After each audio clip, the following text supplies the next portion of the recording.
Bueno, estamos sorprendidos también por la presencia. Yo decía, viniendo para acá, me traté de acordar de una frase de Macedonio Fernández, porque recibí muchos llamados y mensajes de quienes no iban a venir. Entonces yo decía, ¿recuerdan esa frase de Macedonio?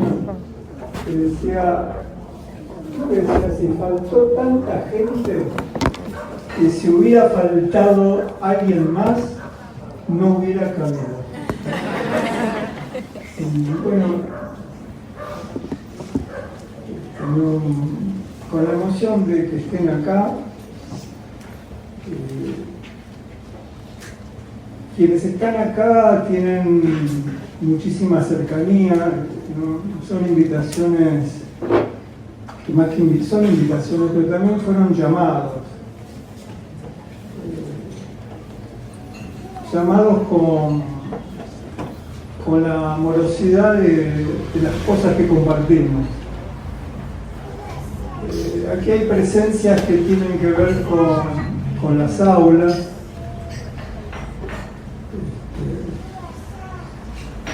Estoy viendo muchas de esas presencias.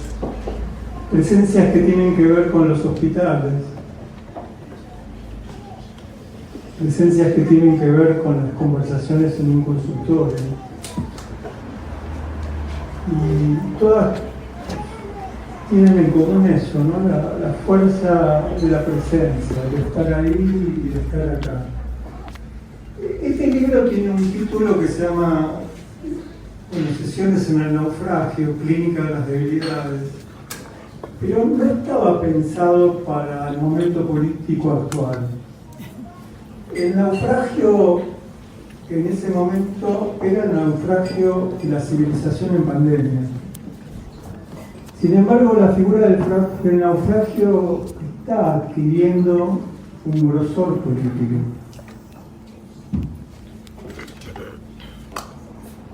Y en ese sentido, pensamos este encuentro como una reunión de soledades náufragas.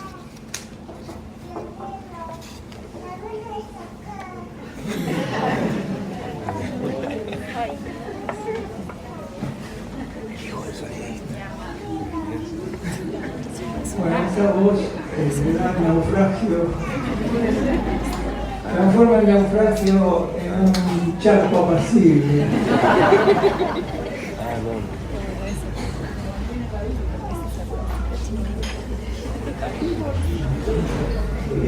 Yo pensaba que el naufragio, bueno, no voy a hablar de naufragio, pero no puedo no hablar del naufragio, pero que lo pienso como un llamado y una espera.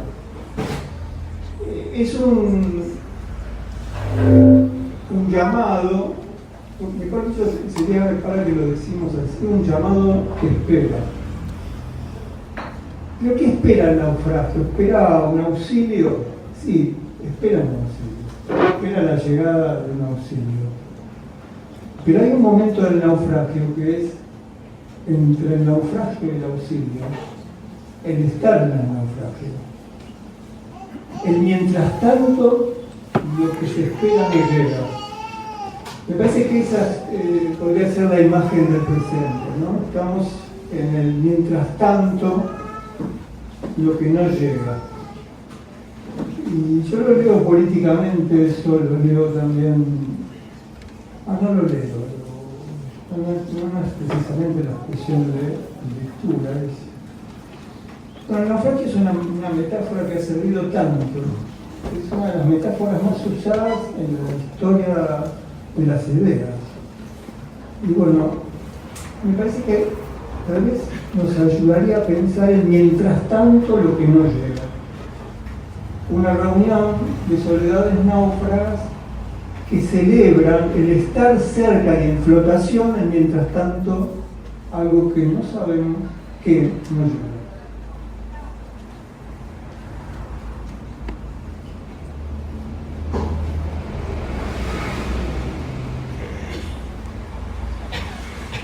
Una de las las imágenes de esta reunión era la del fuego.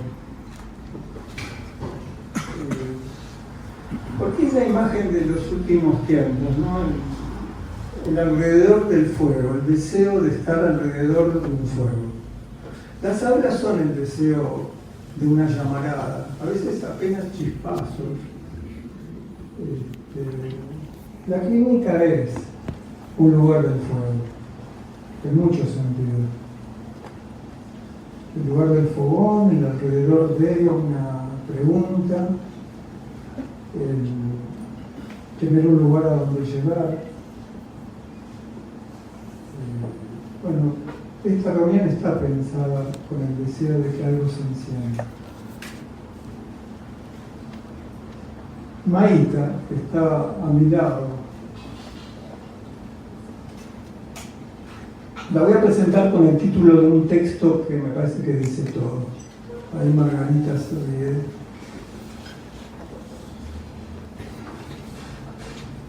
Maíta escribió un texto que se llama así: Vida y Clínica. Territorios para poder no poder. Yo nunca encontré una idea tan redonda. Miren que yo trabajé la idea del poder tantas veces y le di las vueltas, pero este modo que encontró Maíta habla de la cercanía que tenemos y la cercanía labrada muchos años de trabajo en el hospital. En ese sentido, que Maíta esté aquí importa por algo que quienes la conocen van a reconocerlo. Miro al lugar de donde creo que está el Malón del Oeste. El trajinar el hospital. No es una clínica, una práctica, es un trajinar. Qué hermosa palabra, trajinar, para decir eso, el cansancio de los días.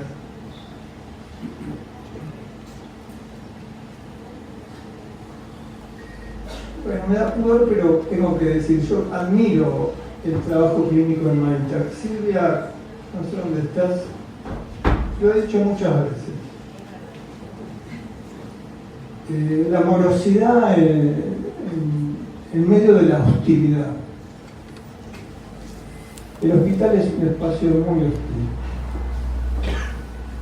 Lo sabemos, y sin embargo estamos ahí y pensamos ahí. Cuando Maíta habla en las reuniones de equipo en las reuniones de un equipo se habla sobre lo que no sabemos, ¿no? Llega un momento en que se terminan las ideas y hay ese punto. Y cuando habla sobre lo que no sabemos, lo que no podemos, lo que por momentos nos hace pensar, ¿no será que nosotros nos tendríamos que haber dedicado a otra cosa? Que no nacimos para esto. Esa pregunta la tenemos siempre en algún momento, ¿no? Porque el desconcierto es tan grande y el no poder es tan grande que o pensamos, tal vez hay alguien que podríamos invitar para pensar esto que no entendemos. ¿No habrá alguien que esté pensando algo que todavía no nos enteramos? Bueno, en medio de esa pregunta, muchas veces arranca Maíta con un sosiego.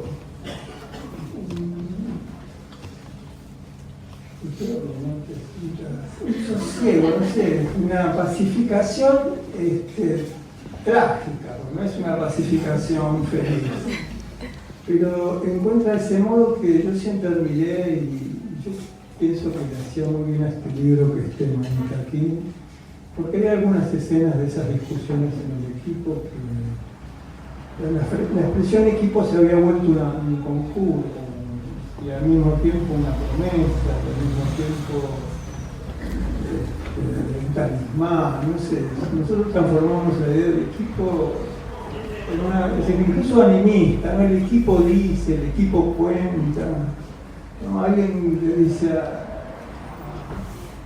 una cercanía que está atendiendo. En la reunión de equipo se habló de tal cosa y pensamos tal cosa. ¿A usted le interesa saber qué se dijo? Y el equipo se transforma en una especie de oráculo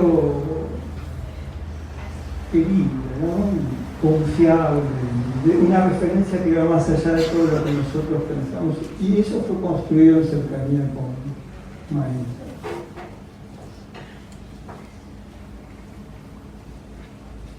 Alejandro no está porque está enfermo. Es una gran lástima, ¿no? Este Kaufman. Kaufman es un gran amigo, pero sobre todo, aprovecho que no está Kaufman para decirle. Yo en la amistad con Kaufman duermo tranquilo. Porque él se queda toda la noche vigilando el mundo.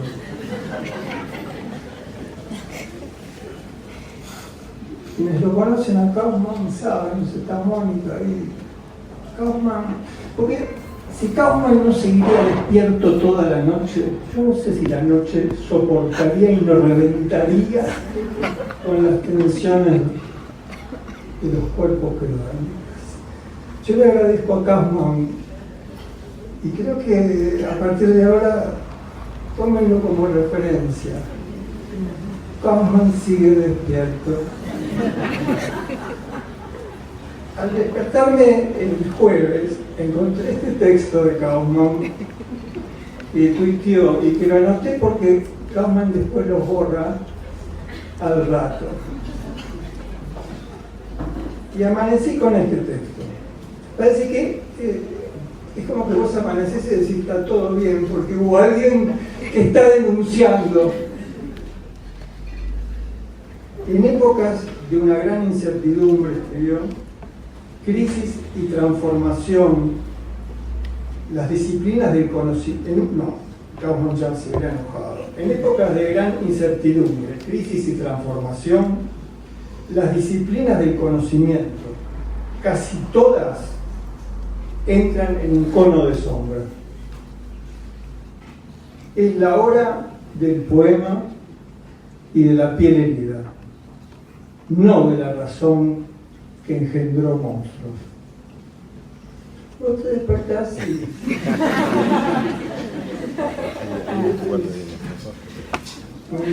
dormíamos. Es como el Karl Kraus de la Viena en 900, que tenía un periódico oral que se llamaba La Antorcha, y que se reunía teatro para la lectura oral de sus denuncias. Liliana. Borges decía que la inspiración funciona como una cosecha, pero que antes hay que sembrar. Con Liliana es muy fácil porque podés cosechar sin casi haber dicho nada. Yo se lo he dicho muchas veces, la escritura está presente en muchas, la escritura de Liliana está presente en muchas ideas del trabajo. O sea que no lo digo porque está como la esencia de la presentación. Yo tomé una de las ideas que más amorosamente he trabajado, que es la idea de demasía, y la tomé, ¿cómo se llama eso? La tomé, no sé si la robé. La recibí, la coseché como de un texto de Liliana que está en el libro Cartas, y el fragmento dice así: Liliana, es imposible leer lo que ella escribe delante de ella.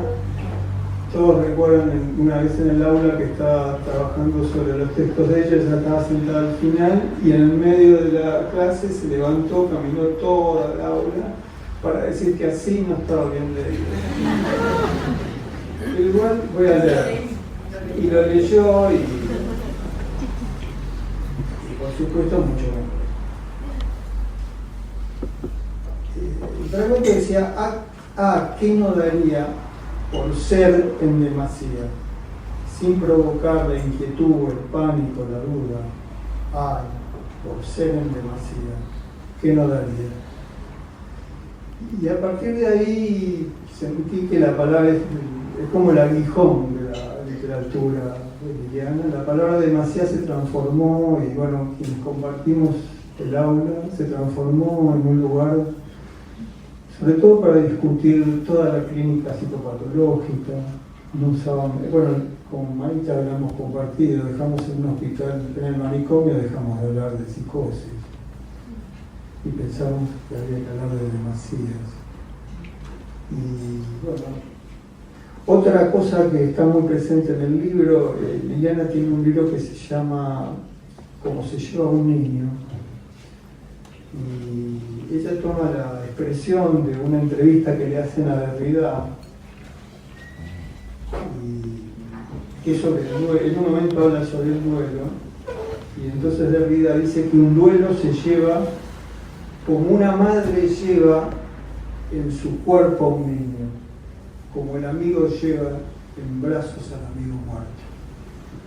Esa idea de que un duelo se lleva como una madre lleva a un niño sostiene uno de los libros más tremendos del duelo que yo he leído,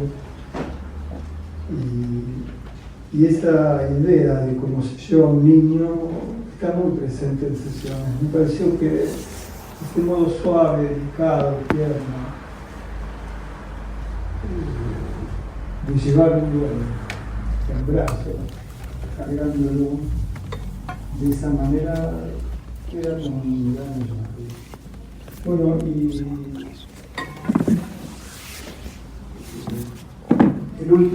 la última referencia de Liliana, acaba de publicar el Museo de la Infancia. Y ahí hay otra idea que me parece que está para acompañar la reunión de Soledades Náufragas. Dice en un momento del libro: somos lo que se ve, somos lo que se ve, somos esa piel puesta a secar, estirada entre dos penas. Y ahí me parece que ahí inaugura otra idea, ¿no? La última hospitalidad de la soledad, estirada entre dos penas. Bueno, y voy a decir algo de Sergio, junto atrás. Sostiene.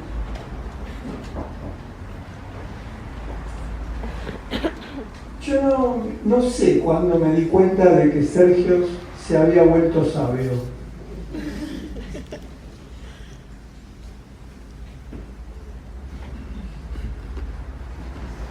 Te lo he dicho. Medio en broma, como hablan los amigos, pero hoy lo estoy diciendo acá. Encontré esta mañana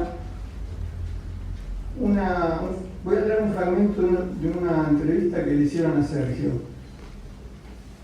Dice: a mí me interesa la simpleza y el caos. Miren qué manera empezar. A mí me interesa la simpleza y el caos. Necesito de los dos lenguajes. El caos, a su manera, alimenta la simpleza, la sencillez. Todo tiene que ver con el contexto, con el entorno en el que se desarrollan, pero para mí en la música siempre está lo grupal en primer lugar. Individuos que tienen su tímbrica, su razón de existir, pero lo interesante es poder amalgamar en cada formación las distintas cualidades para que eso se potencie. En la mezcla está la potencia. La vitalidad de la música que está en el ritmo, de la espiritualidad que viene de la melodía. Y la letra, mira lo que dice de la letra, es el cráneo que te está hiriendo y necesita decir cosas acoplado con la imaginación. Bueno, Sergio dice esas cosas así al pasar. Por eso dije que en algún momento, yo no sé cuándo, me di cuenta que se había vuelto sabio. Voy a leer un verso solo de una canción que se llama Paso a Paso, que está en el disco Hackeado. Dice: la coraza se quebró y el vacío asfixió. Bueno, le doy el micrófono a Marita.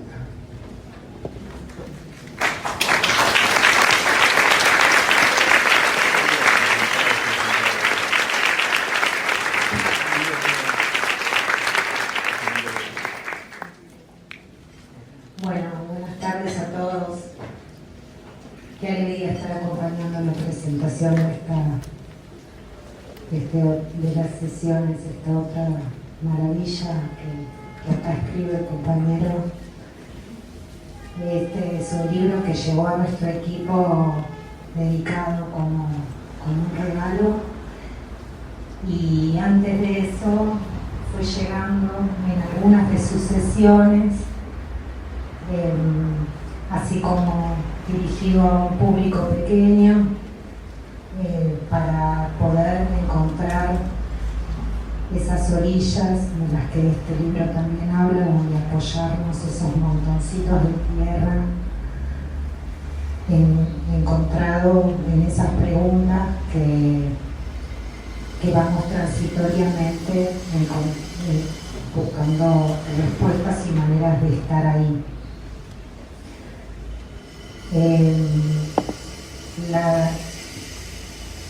La cercanía de Marcelo con el Cabrel, con nosotros como equipo, lleva muchísimos años.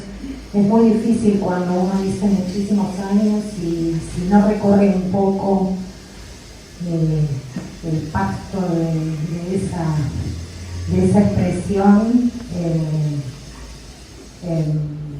no se alcanza a ver los diferentes momentos en donde siempre, de esto habla el libro, de las demoras, de las esperas. Bueno, Marcelo realmente las sostuvo con nosotros, sostuvo junto con otros compañeros del equipo de pensamiento y de liberación de nuestro trabajo, sostuvo realmente las preguntas que había que sostener. Yo les cuento un poco. Antes de Marcelo, yo fui residente de este hospital, o sea que estoy ahí desde hace muchísimo tiempo, y con un compañero, un gran amigo, que habíamos tomado la decisión de ir a un pabellón donde por lo general todos los pacientes que nosotros veíamos en otros pabellones terminaban yendo ahí, y a nosotros nos había surgido como una especie de curiosidad en relación a cómo podía haber algún lugar tan barril sin fondo que pudiera tener tanta capacidad para todos aquellas personas que los equipos desistían de encontrar una chance. Entonces fuimos, hicimos como algunos movimientos muy diplomáticos, porque en ese momento había muchos celadores y una sola médica, y la cosa es que nos dejaron atender ahí, y las primeras fechas que estuvimos nos habíamos armado unos pequeños consultorios en lugares que eran una ropería, lugares que, bueno, nosotros muy ilusionados con nuestro consultorio, y resulta que se armó una gran fila, ¿no? Y bueno, y después cuando llegamos al otro día a ese consultorio, la fila ya, incluso la fila hablaba de que estaba desde las 6 de la mañana, que tenía cosas muy importantes para decir. Y estábamos en el consultorio y la fila no decaía, y en un momento me voy al consultorio de Gabriel y le digo, esto es una vergüenza lo que estamos haciendo, la gente espera en fila con cosas para decir. Y así fue como tomamos la decisión de llevar a cabo la primera reunión general, que después, como íbamos mucho al pabellón, en ese pabellón vivían 200 personas en ese momento, es un pabellón que se cerró hace 2 años, se cerró con el nombre de 12, pero se llamaba 13. Y bueno, así arrancamos nosotros nuestras reuniones generales. Resulta que al principio era como encontramos un lugar como un jardín de invierno que separaba una sala de la otra y bueno, tuvimos que aceptar que al principio nos encerraban porque los máximos cuidados que tenía la sala en relación a todo era que nadie se fugue. Entonces, bueno, nos dan el candado para que la cerremos del lado de adentro. Nosotros de ninguna manera íbamos a agarrar jamás un candado, con lo cual nos enchufaron el candado de afuera. Y nos reunimos allí, era como un vagón de tren, veíamos apenas las caras de la persona que teníamos enfrente. Entonces, bueno, nos ordenamos para hablar, bueno, levantaban la mano, hacíamos un poco de oxígeno para que la persona hablara. Y al poco tiempo, todos los muchos que éramos ahí nos cansamos de hacer ese movimiento. Entonces las voces se escuchaban a lo alto y levantaban la mano, se hablaban de los hijos, de lo que sucedía afuera, en ese momento los niños no podían entrar al hospital a visitar. Entonces no había manera de alejar, de saber, de tener noticias. Uno de los muchachos en la segunda reunión, uno de los que podía salir porque hacía algún mandado, trajo un cajón de manzana. Y entonces todos muchachos con el cajón de manzana que nos servía para pararnos y vernos en esa asamblea donde se hablaban de los asuntos que importaban. Al poco tiempo, hablando del sabor de la comida, generamos unos saleros con unas cajas de plástico y nosotros éramos personas importantes en ese encuentro porque eran quienes teníamos acceso a la materialidad del hospital, como las agujas que se usaban para los inyectables o la cinta para poder sellar los saleros, y también teníamos acceso a traer los kilos de sal que hacían falta. No todos se prendieron en eso, nosotros mientras tanto seguíamos la reunión general, mientras 5 o 6 voluntades hacían los saleros, y el día que trajimos la sal, bueno, fue algo bastante divertido. Alguien dijo, pero agarremos la sal ahí de la bolsa, qué tanto salero. Y uno dice, no, yo quiero volver a agitar el salero. Y agitar el salero fue algo que resonó como lo que este libro llama como soberanía, ¿no? En aquel momento. Bueno, nosotros chochos con esto de agitar el salero y bueno, y dejamos los saleros todos listos. Saleros agitables pero clandestinos, ¿no? Porque nos imaginábamos que iba a traer problemas. Y entonces, bueno, de hecho, creo que esa noche o la siguiente se secuestraron todos los saleros y entonces a la próxima reunión llegamos y nadie, o sea, estaban todos, no había faltado ninguno para poner la cara de decepción y para decir las cosas, que estábamos ahí al pedo, tener título así, para ser toxicólogo, y no sirvió para nada los saleros. Y nosotros, Gabriel puso la tarima, nadie pisaba la tarima, y en un momento Gabriel se para y dice, entendemos que hemos decaído, dijo, pero hoy, bueno, vamos a saborear las palabras. Si alguien tiene, y se baja, y nadie se subía a la tarima. Entonces Gabriel se vuelve a subir y dice, por favor les pido a aunque sea, somos como 200 acá, alguien que tenga algo para disfrutar hoy, que tenga algo para decir que podamos disfrutar. Entonces, creo que el primero que se subió cantó la canción Tengo, de Sandro, después hubo otro muy solidario que contó un chiste. Y bueno, después fue un silencio rotundo esa reunión, las quejas de que no servíamos para nada, de que reunirse a hablar para qué, de que ni siquiera podíamos hablar por teléfono, bueno. Y antes de irnos, entonces, Oscar dice, yo leería mi última carta de amor, la escribí hace 5 años, dice, pero no la tengo acá y estamos cerrados, ahora cuando me abran, la próxima la traigo. Bueno, no me voy a extender mucho con eso, pero Oscar trajo la última carta de amor y la leyó en el encuentro siguiente.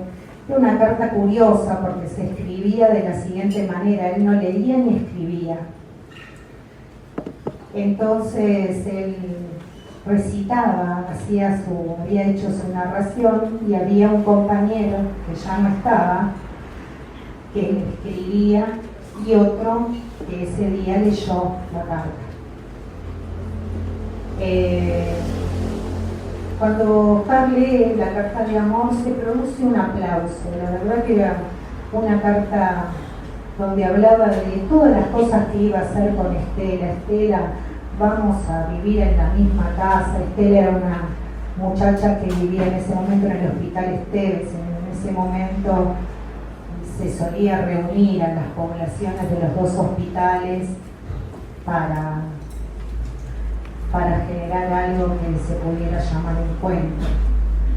Y bueno, así fue como Oscar recibió un fuertísimo aplauso tras la carta, y los pocos encuentros que tuvimos ahí antes que nos terminaran de echar por, no me acuerdo por qué cuestión, él fue leyendo cada vez la última carta de amor.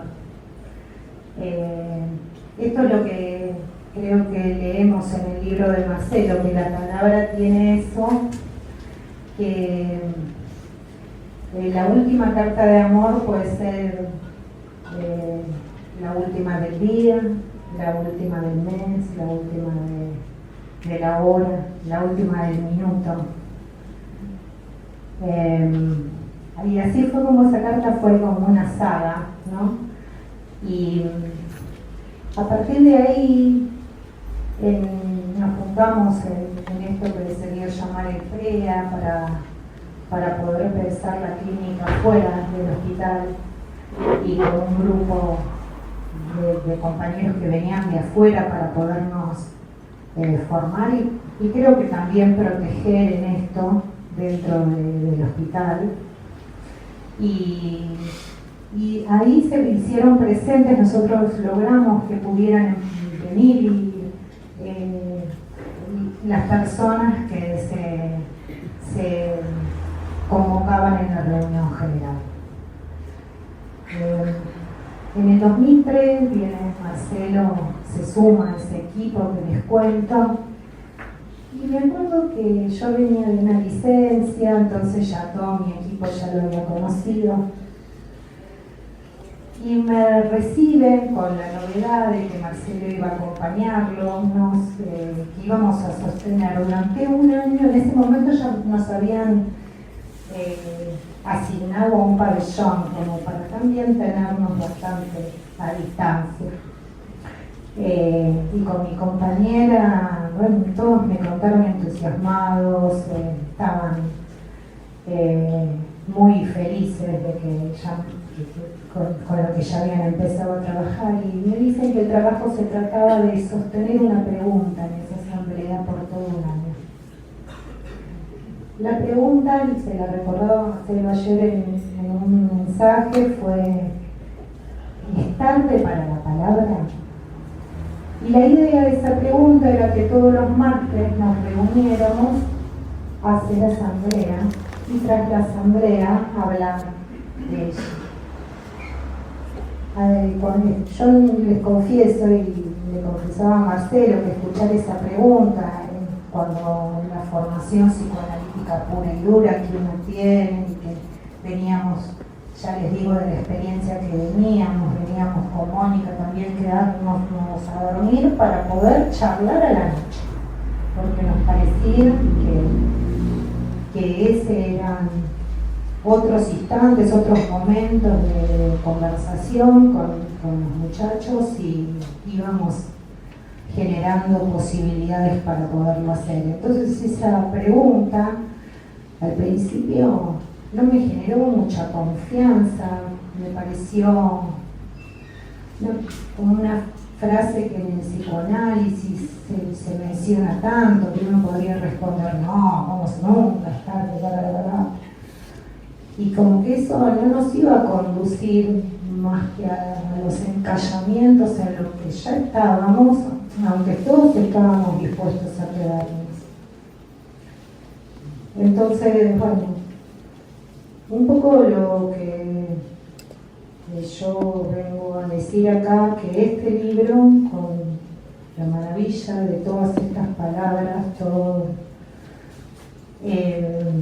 viene a dar cuenta de que iba en serio y que el compromiso que tuvo con las hablas que allá surgieron y con nuestros encallamientos y nuestros naufragios fue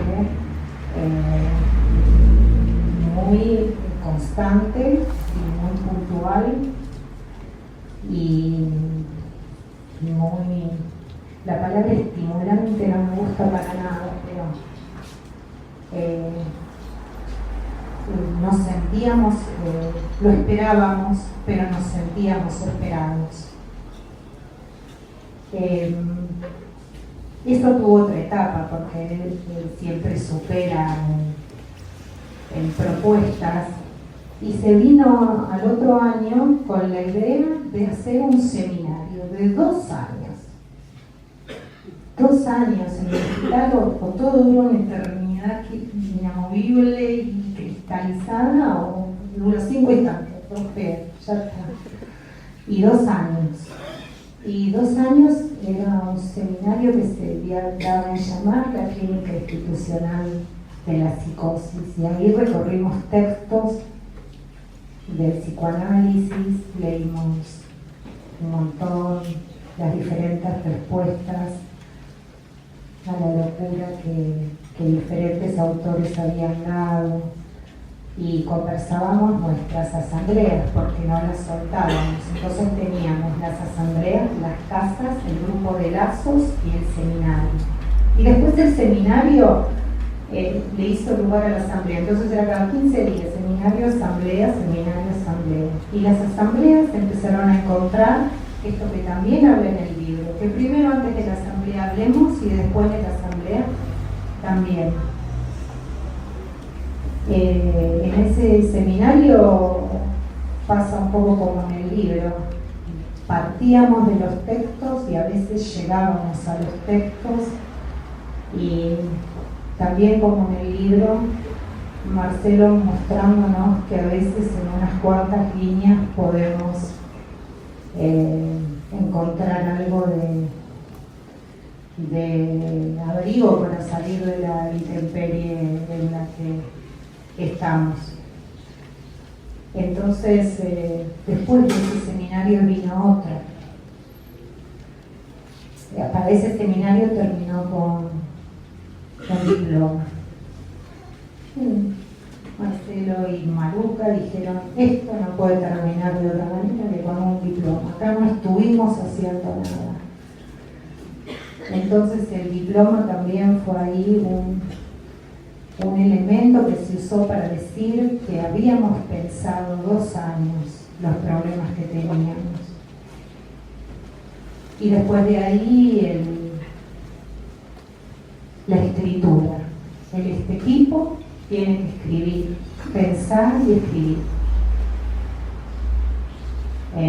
Esa costó. Pero entonces, bueno, cuando uno lee hoy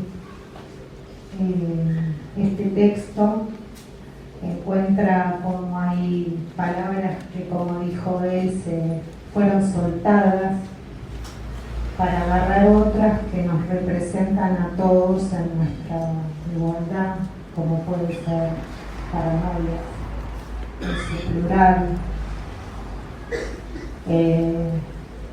paranoia como un estado también de protección, aparte de como un encierro.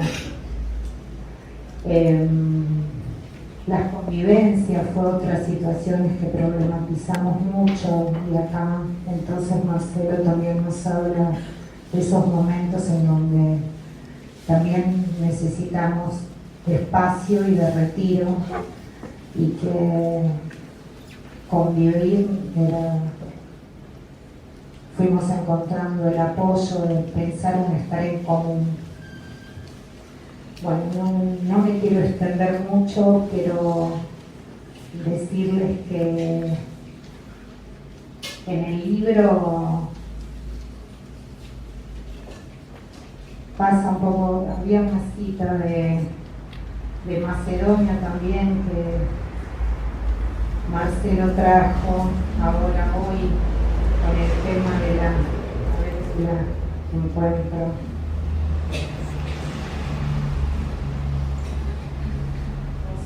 Es importante.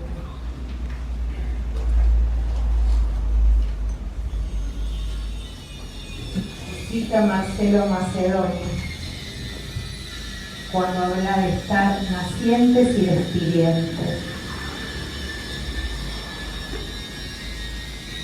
Dice: en aquellos tiempos pasados tan lejanos que no existía nadie, pues nadie se animaba a existirlos por lo muy solitarios que eran para toda la gente, y además no se podía pasar ningún rato en ellos porque carecían de presente, en el cual todos los ratos están contenidos.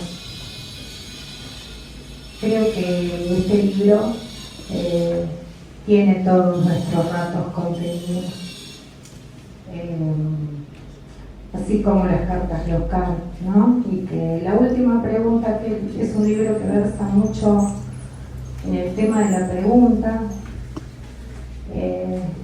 pasa también como la carta de Oscar. Me parece que siempre estamos con la posibilidad de seguir sosteniendo la última pregunta. Así que gracias, Marcelo, por el texto. Maravilloso.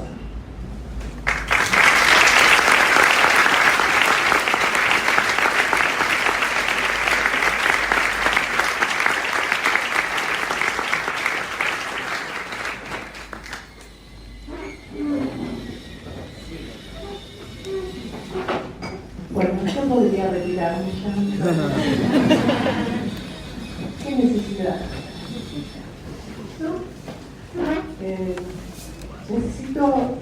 ¿Qué necesidad necesito digerir lo que acabo de escuchar antes de sentir que lo que voy a leer tenga un sentido?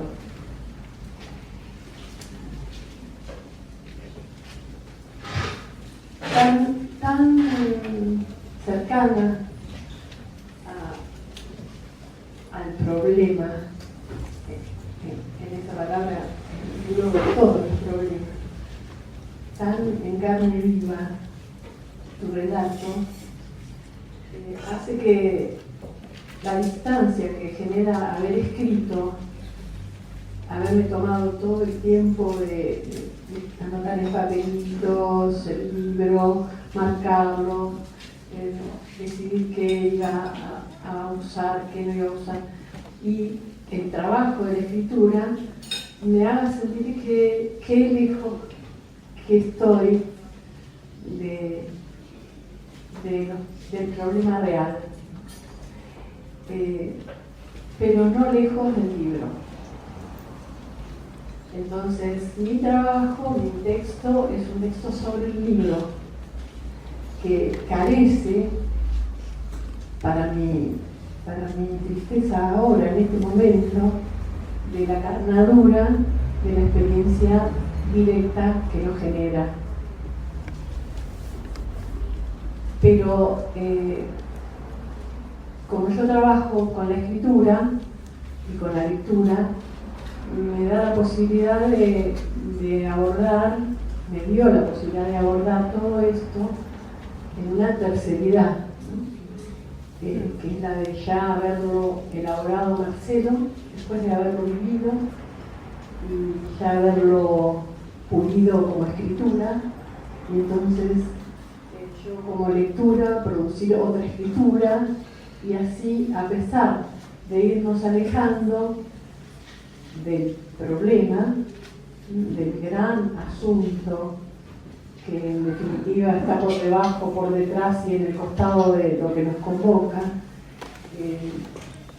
yo puedo por lo menos mostrar los efectos de esa lectura y cómo creo que esa lectura está armada para producir esos efectos. ¿Qué es lo que hace que este sea un libro que haya que leer? Y eso es todo lo que he podido hacer. Igual voy a leer una cita antes.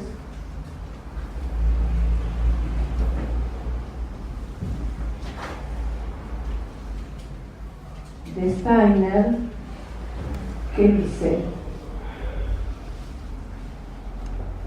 en realidad no dice, en el libro Lenguaje y Silencio, él cita una carta escrita a los 20 años por Kafka, un fragmento. Y Kafka escribía, si el libro que leemos no nos despierta como un puño que nos golpeara en el cráneo, ¿para qué lo leemos? ¿Para que nos haga felices? Dios mío, también seríamos felices si no tuviéramos libros. Y podríamos, si fuera necesario, escribir nosotros mismos los libros que nos hagan felices. Pero lo que debemos temer son esos libros que se precipitan sobre nosotros como la mala suerte y que nos perturban profundamente, como la muerte de alguien a quien amamos más que a nosotros mismos, como el suicidio. Un libro debe ser como un pico de hielo que rompa el mar congelado que tenemos dentro. Kafka.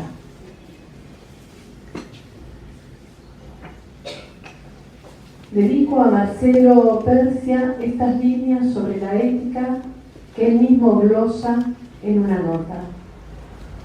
Spinoza llama fortaleza a los afectos que concurren en el deseo de obrar, dice Marcelo. Distingue en la fortaleza la firmeza y la generosidad. Considera la firmeza como constancia del deseo que resiste tristezas y desánimos y entiende la generosidad no como dar a otro lo que no tiene o le falta, sino como deseo de darse a lo común, de darse en cercanía y en amistad. Se podría pensar en una secreta fortaleza, que no se llama fortaleza, sino insistencia, de las debilidades que practican firmezas modestas y generosidades. Al estilo Persia, diré que pensamientos ponen en escena la comunidad de lo ya pensado, no solo en las palabras, por un nosotros de éticas compartidas, de confianzas probadas en el vivir, eso que podemos nombrar como hermandad. Encuentro en mis archivos estas líneas de Elías Canetti que podrían definir el trabajo de Marcelo, la forma de esa insistencia, lo que se puede leer en su obra. A medida que crece, el saber cambia de forma. No hay uniformidad en el verdadero saber. Todos los auténticos saltos se realizan lateralmente, como los saltos del caballo en el ajedrez. Y ese es el trabajo del maestro. Garantizar que el desarrollo del discípulo no sea en línea recta. En un diálogo que no cesa entre mutuas presentaciones de libros, lo que significa una lectura, una historia de lecturas de nuestras escrituras y en segunda instancia un reconocimiento y circulación de textos y citas, un dar la palabra al otro, a la otra en cada oportunidad de compartir espacios y prácticas, en un diálogo que no cesa, decía, esta cita de Osip Mandelstam en sus Conversaciones sobre Dante también dice lo que Marcelo Persia busca, hace, propicia. Queremos describir lo indescriptible. Hemos perdido el arte de describir la única realidad cuya estructura se presta a la representación poética. Impulsos, propósitos, oscilaciones.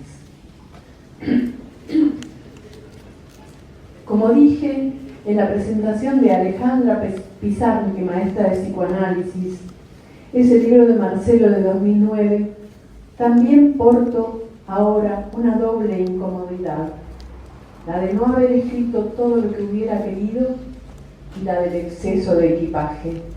El exceso, haber leído no solo Sesiones en el naufragio, sino muchos textos anteriores que atesoro entre sus libros, en fotocopias y revistas, y haber releído textos impresos de sus publicaciones en Adínata de los últimos años.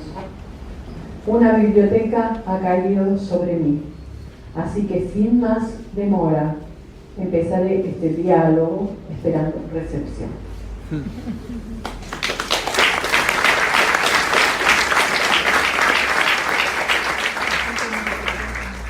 Sesiones en el naufragio, una clínica de las debilidades, nos ofrece, como en la cita del inspector, que está en el libro, la posibilidad de jugar a pensar.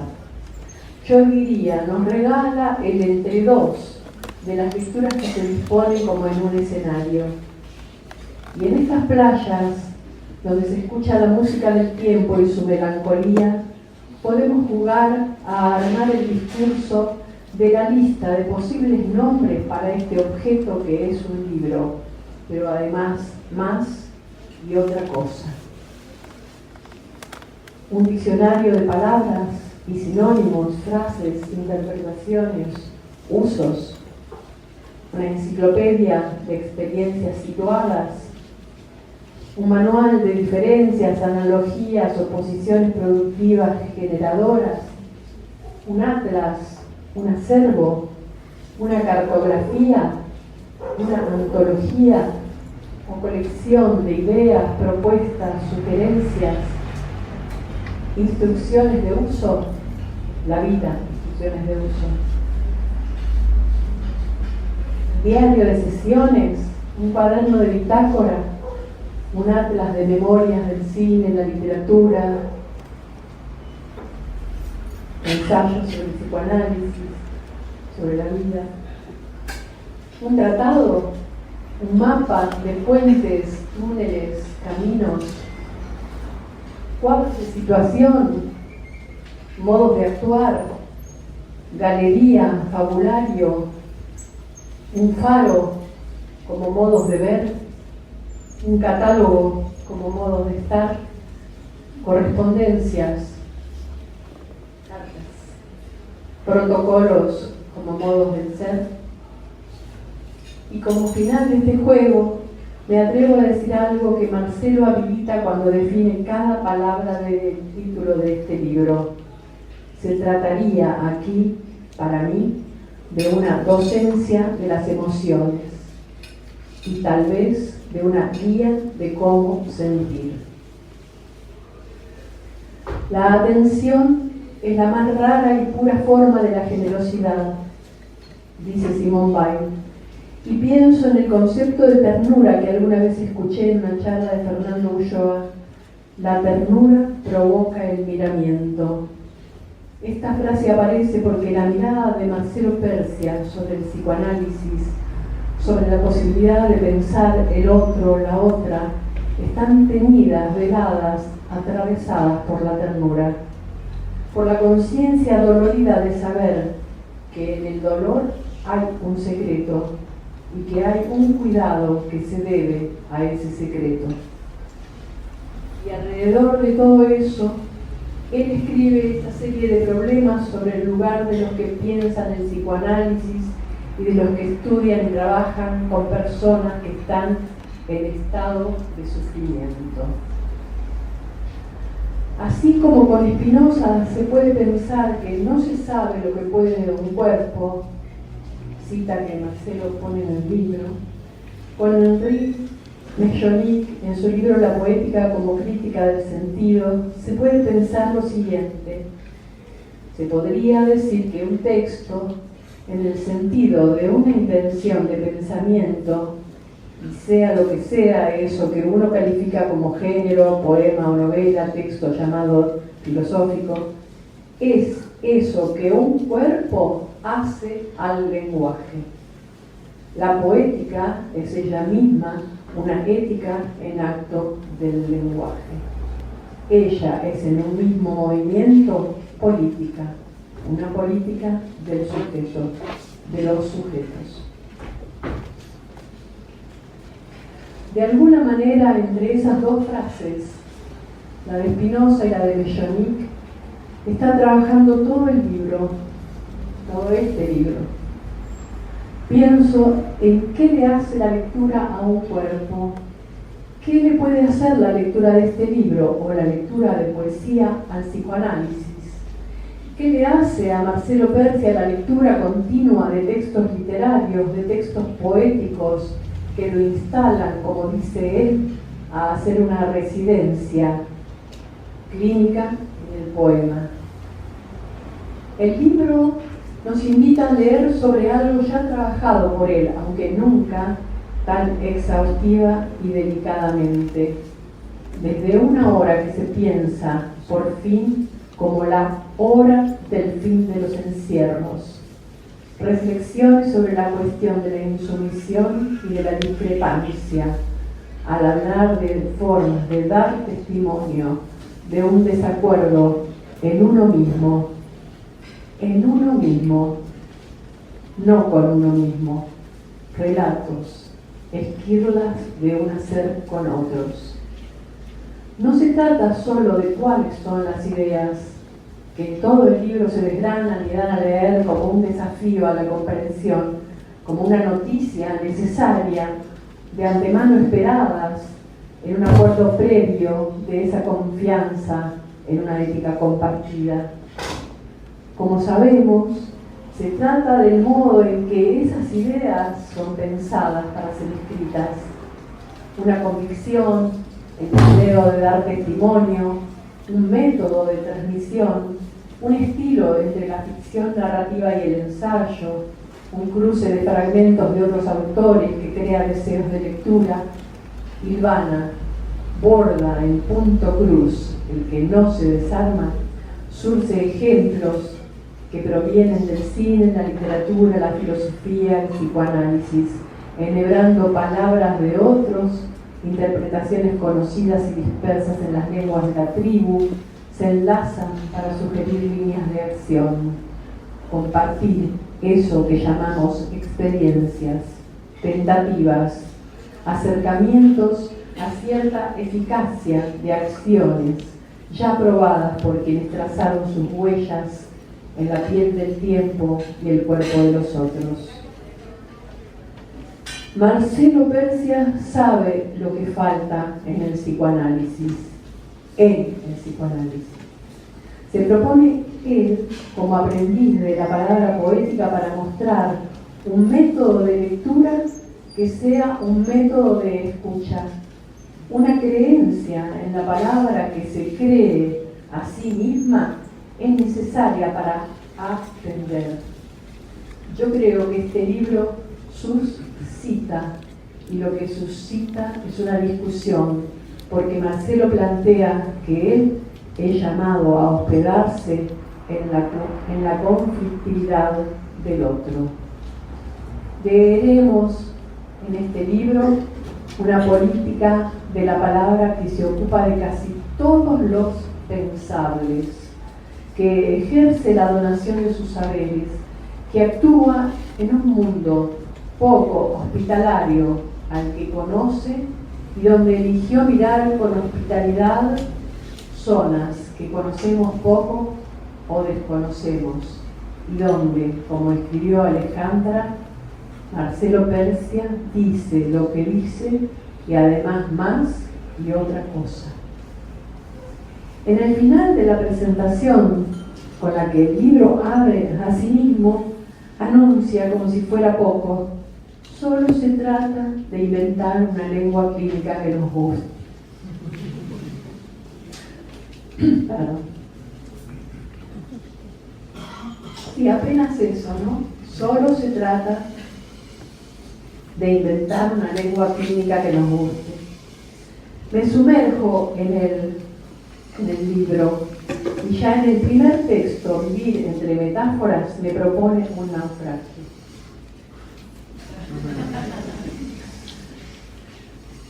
Allí se explora minuciosamente esa metáfora.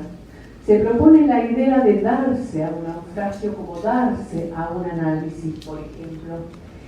Y tal vez por ser el primer texto me convoca especialmente para este momento. Pienso, ¿quiénes entre los seres deseantes naufragaría por su propio deseo? Vivir para Persia es también, como conjetura, navegar en aguas profundas, sin amarre cercano, sin garantías, sin seguridades, y en ese enunciado se da un lugar, propone saber estar disponible. En el momento límite, en el borde resbaladizo, dice, en el que una existencia desamparada solo pide ayuda. Acude en este libro a escribir formas de ese pedir, a formas de ese poder darse, dándonos la fuente primera o la confirmación a posteriori de sus ideas. Así es como a veces procede el pensamiento generoso. Piensa lo ya escrito sin haberlo conocido, y cuando encuentra ese antecedente lo da a leer. Transcribo las notas que he tomado incesantemente de todo el libro, de estas primeras partes, y comparto la cita de Pascal de este capítulo. Remamos sobre un medio vasto, siempre inciertos y flotantes, empujados de una punta a la otra. Si aparece algún término en el que pensábamos fijarnos y asegurarnos, oscila y nos abandona. Si lo seguimos, escapa a nuestras manos. Para nosotros nada se detiene. Tal es nuestro estado natural, y sin embargo es el más contrario a nuestra inclinación. Ardemos por el deseo de hallar un asiento firme, pero todo nuestro fundamento cruje y la tierra se abre hasta los abismos. Estamos en el libro ante el comienzo de un manifiesto, donde Marcelo dirá que Pascal propone una apuesta sin fin. Como el naufragio resulta inevitable, solo queda tratar de encontrar una y otra vez una salida. Pienso, claro está, en Kafka, otra de nuestras lecturas esenciales. Y sigue. Casi 400 años después, se podría volver a decir: un común estar no necesita suprimir la inestabilidad del vivir, pero sí urge poner fin a la desigualdad, su sinfondo de crueldad. Ya no señala cómo pensar, dice basta, dice ya, sumerge a este libro en aguas de indignación.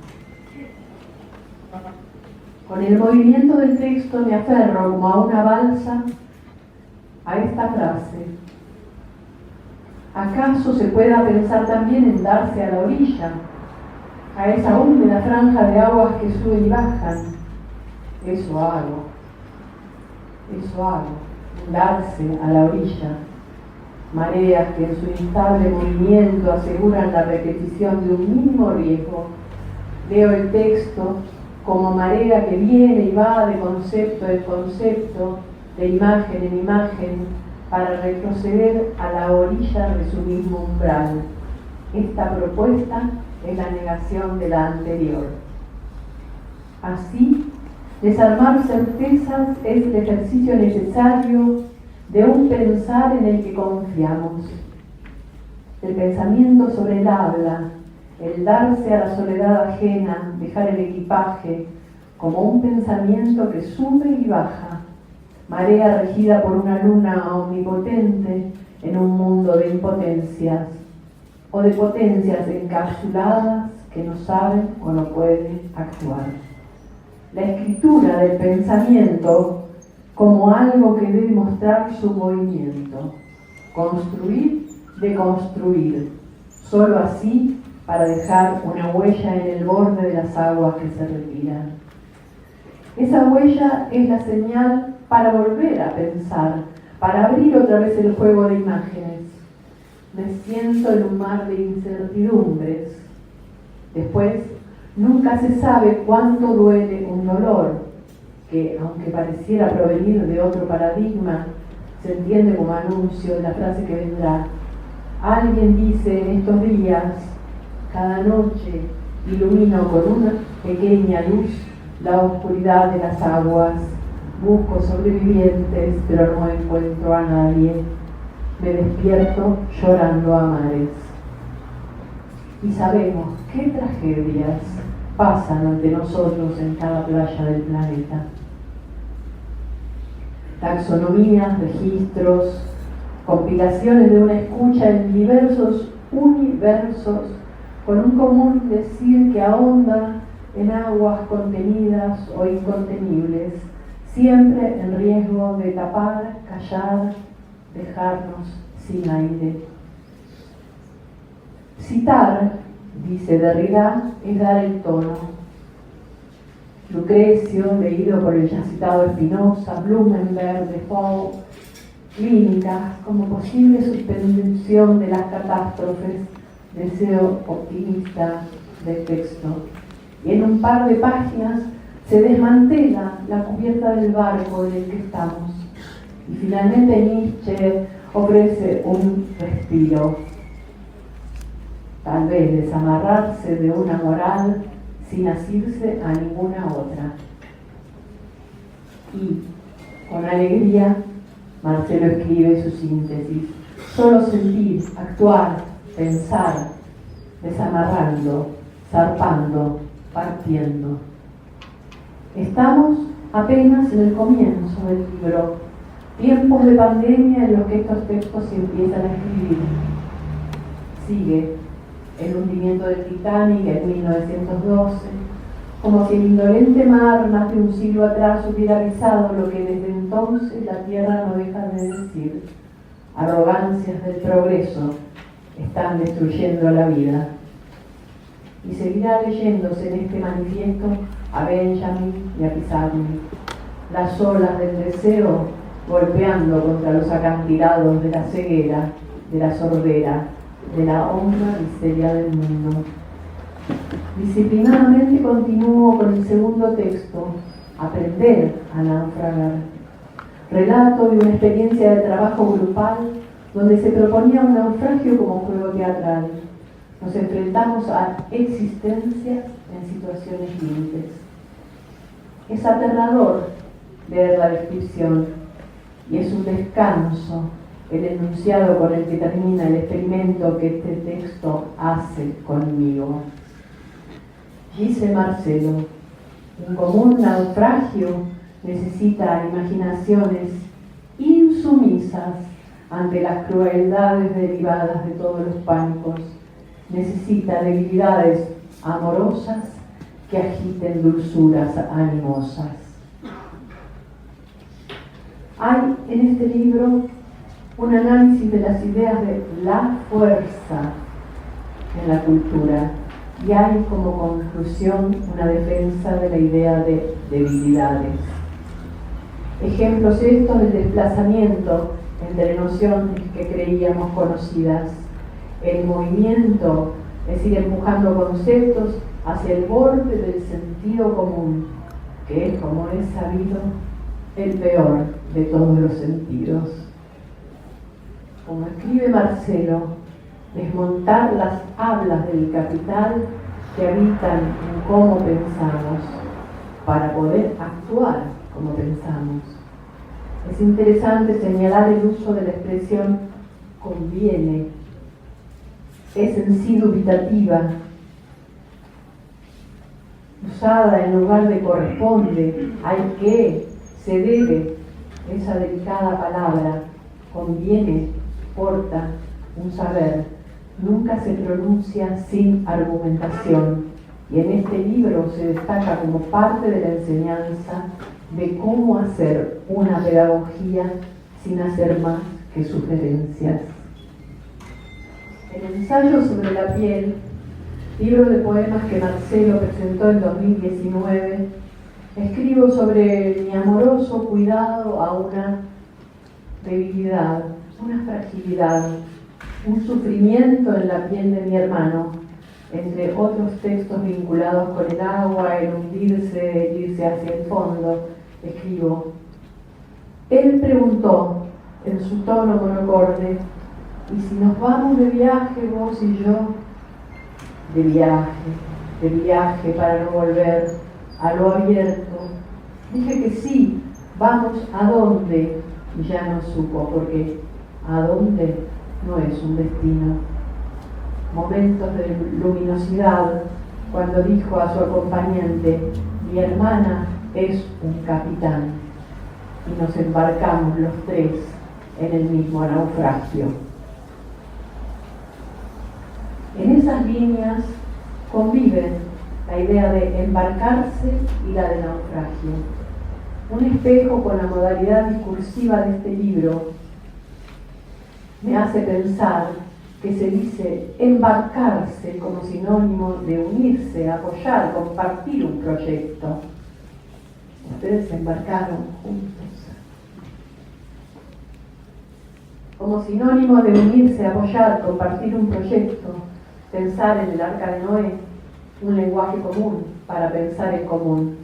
Pienso que se suele usar naufragio como sinónimo de situación irremediable, donde eso sería una ilusión que mejoraría, en el caso del poema, el estar ahí, solo porque hay un juntos. Recordé así la película Los niños del hombre, de Alfonso Cuarón, del 2006. Considerada de ciencia ficción, fue difundida entre nosotros recién en 2020. Sobre el final, se trata de llegar a un barco nombrado El Mañana, perteneciente a un movimiento clandestino llamado Proyecto Humano. Podemos decir sin más interesantes detalles del argumento: embarcar en el mañana del proyecto humano, llevando una única esperanza: sobrevivir y alcanzar la salvación. Embarcarse en pensar nuevos modos de pensar. El tercer capítulo se titula Un común vivir y conforta un poco, aunque comience con una advertencia. Le seguirán un común silencio, desolaciones, vidas apartadas, y aún no estaríamos más que en la página 50. ¿Cómo escribir para este encuentro sobre el universo poderoso, inacabable, de referencias y citas, relatos y reflexiones, sin hacer una lectura de escritura de cómo cada capítulo trabaja, cómo se relacionan entre sí, cómo hablan, cómo comparten una historia del psicoanálisis y sus problemas, comunicando admirables experiencias de formación e interacción, y sobre todo cómo escribir, cómo no escribir sobre cómo nos hablan. El capítulo nombrado La clínica que hacemos me parece un buen final para esta oportunidad. Allí, en un tono diferente, sin recursos literarios ni filosóficos, Marcelo escribe como diciéndonos, lo veo hablándonos: la clínica que hacemos recala en el silencio de los saberes. Habita un no saber qué hacer, que sin embargo da cuenta de sus decisiones, de sus actos, de sus palabras. La clínica que hacemos practica interrogaciones abiertas a lo común. Si atiende a una insistencia que asusta a una nena, indaga también qué otras fijezas aterrorizan a las instancias en los barrios. Pregunta a sí mismo qué otras amenazas acechan en las sombras de las hipocresías comunitarias. Recuerda incluso pedagogías de la crueldad extendidas en todas las instituciones. La clínica que hacemos transita cruces, mudanzas, migraciones. Parte de las arrogancias de las disciplinas que defienden cada una por su lado, sus distintivos, a citas gestantes de momentos de un común saber. Se mueve desde un pensar cuidado que acompaña afectividades externadas en pequeñas casas, a disponibilidades que acompañan a un barrio que necesita conversar sobre lo enmudecido. Hay una lengua que atrapa, sin ella no habría crueldad. Hay una lengua que ultraja, atrapa. Sin ella no habría crueldad. Tampoco se conocerían las voces clasificatorias ni las capturas diagnósticas. La clínica que hacemos nombra vidas que sufren sin necrosar las designaciones, existencias maltrechas, hervideros de sensibilidad, somnolencias insomnes, embotamientos excitados, efusividades desreguladas, rarezas que miran fijo, indigencias amorosas, confusiones que asedian, inadvertencias que presionan, vulnerabilidades que persiguen, desamparos que intimidan, impulsividades que asustan, y así cada vez. La clínica que hacemos procura no ahogar potencias disidentes de las demasías. Leo nuevamente fragmentos del texto que nos mandó Nico Koralski, el tan amado, su saludo al comenzar este año, que dice así: en este naufragio conocido como humanidad, en este mar de migraciones forzadas, en este piélago muchas veces cruel y hostil, espero que puedas celebrar que todavía seguimos siendo la madera después del naufragio. Esa madera noble que a pesar de su humedad se enciende y da fuego y se siente celebrada al volverse ceniza. El libro durmió junto a mí, entre sus páginas leídas se ven los amarillos adhesivos, anotaciones con número de páginas ocupan 2 cuadernos, voy con todo de acá para allá, frente a la computadora, por mi casa, de mi casa al bar, del bar al escritorio, releo, anoto la vida en papelitos. Pienso, mientras tanto, títulos de libros que leí, que leeré, los que releí para citar y que no entraron en este texto, tanto para dar, acompañada por ideas contagiadas, en este tiempo compartido, participante conmovida de estas sesiones. Gracias.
a naufragar.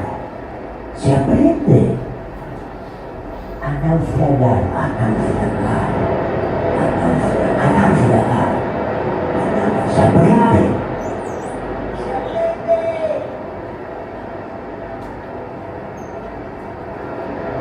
¿Qué diferencia hay de desolación, de soledad, de soledad?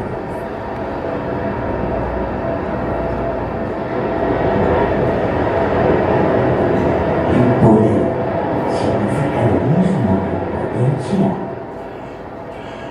El poder significa lo mismo que impotencia.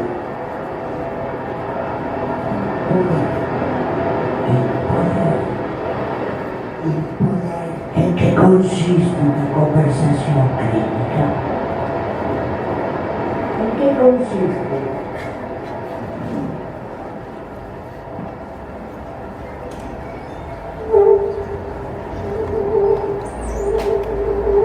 Llegar a saber lo que estás sintiendo. Llegar a saber lo que estás sintiendo.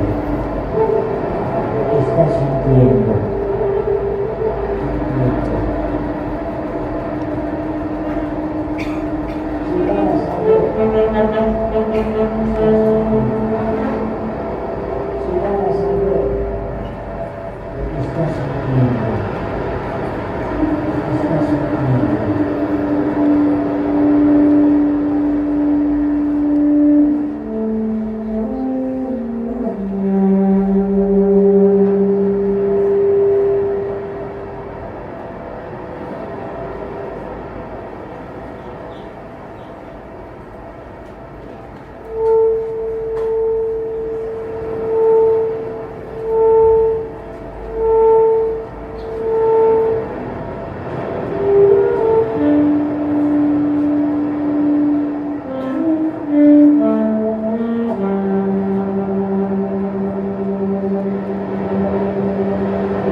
Porfía de lo vivo.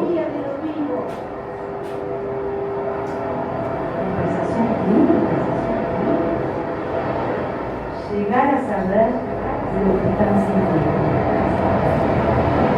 Llegar a saber lo que están sintiendo. Llegar a saber lo que están sintiendo.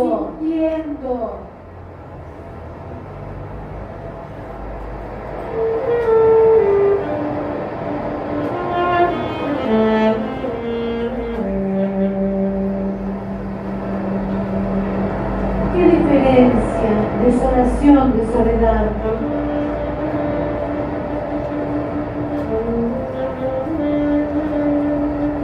¿Qué diferencia? Desolación, de soledad.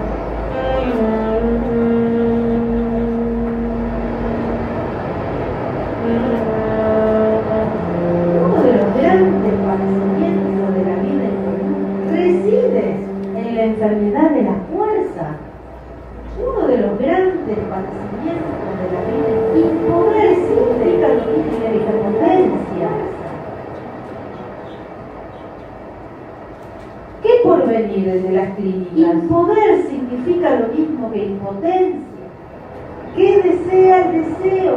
¿Qué porvenir desde las clínicas? ¿Qué desea el deseo? Para saber lo que están sintiendo. ¿Qué desea el deseo? ¿Qué desea el deseo? ¿Qué desea el deseo? ¿Qué desea el deseo?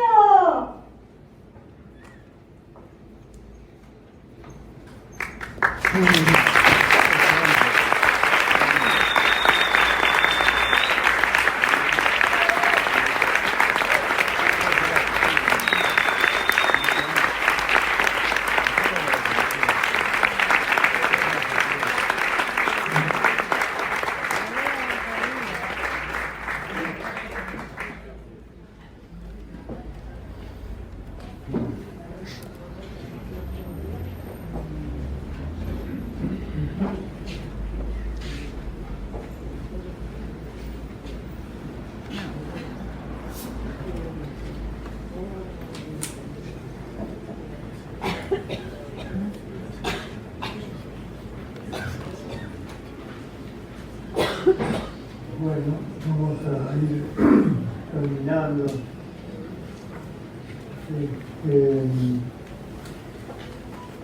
La presencia del mar es contundente en la presentación de Sergio y también en estos últimos libros. Es una cosa, no sé cómo decirlo. Sin embargo, lo del naufragio no viene de estar a orillas del mar. Desde la orilla no se naufraga.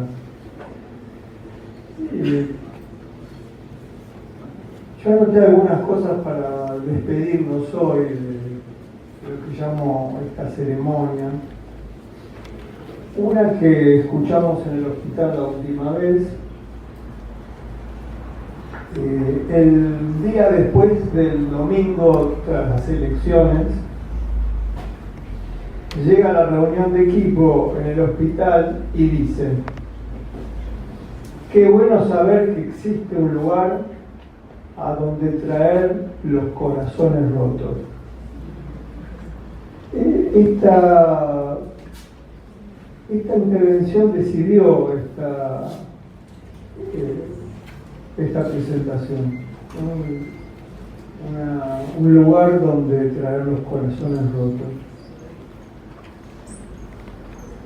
Otra cosa que anoté cosas que surgieron en las invitaciones. Tal vez alguien reconozca esta imagen. Dice: la vida nos conecta con una multitud de hilos secretos. Qué alegría saber que en alguna parte hay una existencia sosteniendo la otra punta. Esa fue una de los sentimientos de esta convocatoria, ¿no? La idea, aquí hay muchas existencias que sostienen la otra punta del hilo. Otra imagen que tuve en las invitaciones es la de orbitar.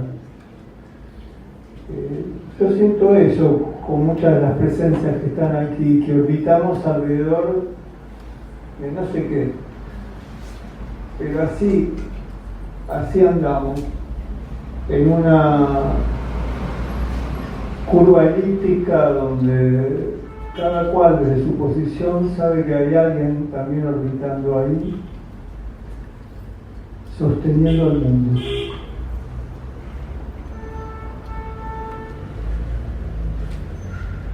Hay una palabra en Mapuzungún que es ronquín. Este dato se lo debo a Violeta, que está estudiando Mapuzungún. Ronquín quiere decir, nombra los alimentos que te prepara alguien que te quiere cuando vas a hacer un viaje. No cualquiera, no es comprarte una vianda. Los alimentos que te prepara alguien que te quiere para cuando hagas un viaje. A mí me parece que esta reunión la podríamos pensar como un encuentro de aprovisionamiento. Los tiempos que se vienen necesitamos para estos tiempos aprovisionarnos con quienes nos quieren.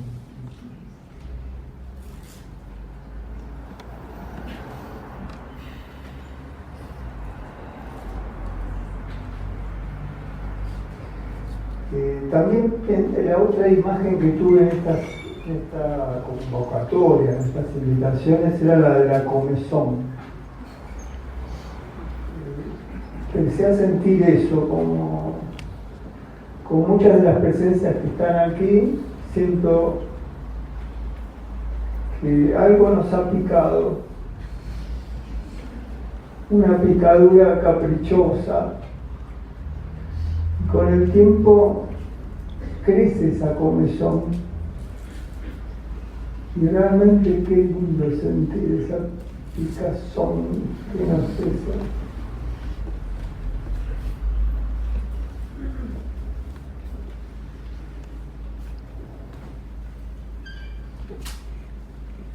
En una de las invitaciones me encontré escribiendo: este es nuestro momento. Y después me quedé pensando, primero porque casi nunca me permito usar la primera persona del plural, es un abuso,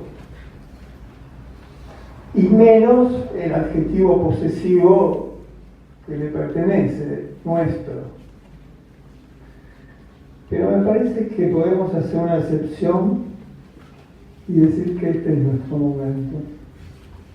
La única posesión permitida es la de la cercanía.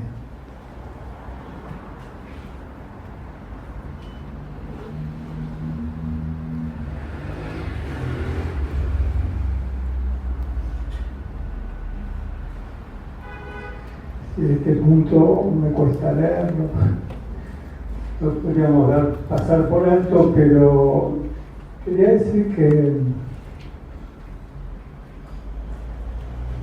me siento muy afortunado. He tenido la dicha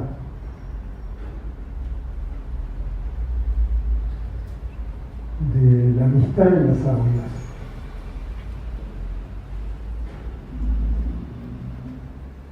Ese sentimiento es inmenso.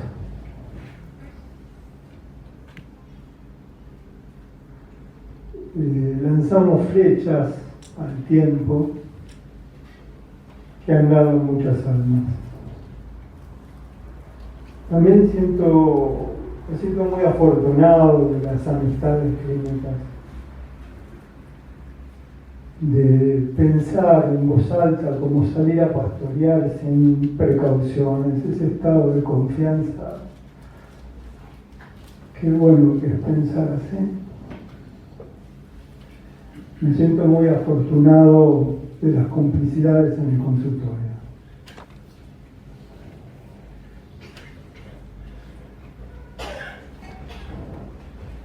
Estoy por tocar madera porque es un desafío al destino declarar la fortuna. Me siento afortunado de la compañía Ladínata. Aquí hay una escultura que mandó Nico de regalo. Nico fue acompañando cada una de las entregas. Fuimos pensando distintas escenas en las que poner un barquito de papel. Y bueno, también me siento afortunado del Malón del Oeste.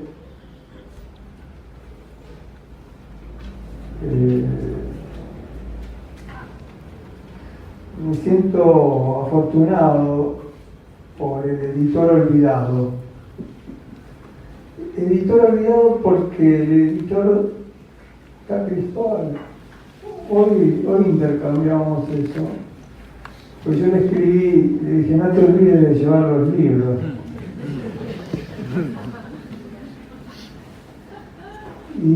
Pero se lo dije no porque me dice: sí, ya tengo fama de distraído. No, yo te lo digo porque vos devenís lector. Cristóbal deviene lector y se olvida de que es un editor. Y deviene lector entusiasta.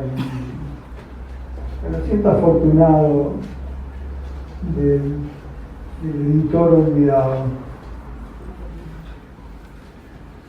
También me siento muy afortunado de los amores que no se confiesan en público,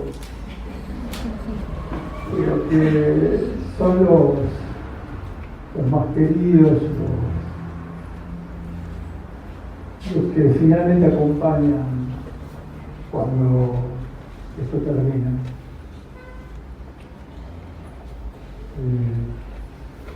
Les agradezco que estén acá, les agradezco a Maíta, a Liliana, a Sergio, que vieron que se ha vuelto sabio.